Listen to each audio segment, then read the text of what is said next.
बिस्मिल्लाहिर्रहमानिर्रहीम।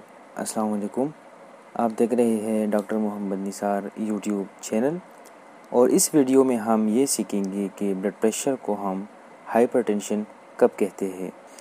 तो जैसा कि हमने पिछली वीडियो में ये सीखा कि ब्लड प्रेशर होता क्या है, तो हमने ये सीखा था कि ब्लड प्रेशर असल में एक प्रेशर या दबाव है जो खून की नालियों में मौजूद है, जिसकी वजह से खून का बहाव नालियों से होता हुआ जिस्म की एक एक खूलियत तक पहुंचता है।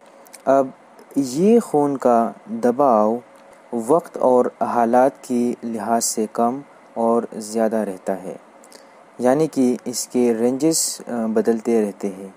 मुख्तलिफ़ लोगों में इसके रेंजेस मुख्तलिफ़ औक़ात में मुख्तलिफ़ होती रहती है, और इसके असरात होते हैं मुख्तलिफ़ इंसानों पर, और इसका ताल्लुक़ इंसान की अंदरूनी और बैरूनी माहौल से होता है।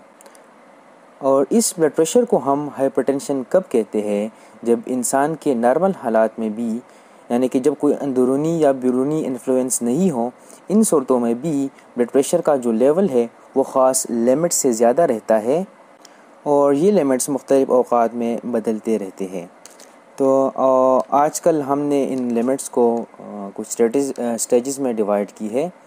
तो एक तो हमारे पास आता है नॉर्मल स्टेज, यानी कि जब हमारे पास सिस्टोलिक ब्लड प्रेशर 120 से कम हो और डायस्टोलिक ब्लड प्रेशर 80 से कम हो, तो ये हमारे पास होता है नॉर्मल ब्लड प्रेशर। लेकिन अब हाइपरटेंशन कब होता है, तो इसके लिए 3 स्टेजेस हैं हमारे पास।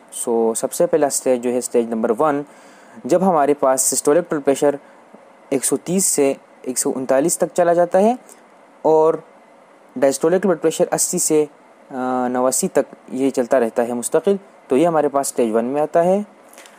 और स्टेज 2 में जो आता है वो जब हमारे पास सिस्टोलिक ब्लड प्रेशर 140 से ऊपर हो जाता है और डायस्टोलिक ब्लड प्रेशर हमारे पास 90 से ऊपर चलता रहता है।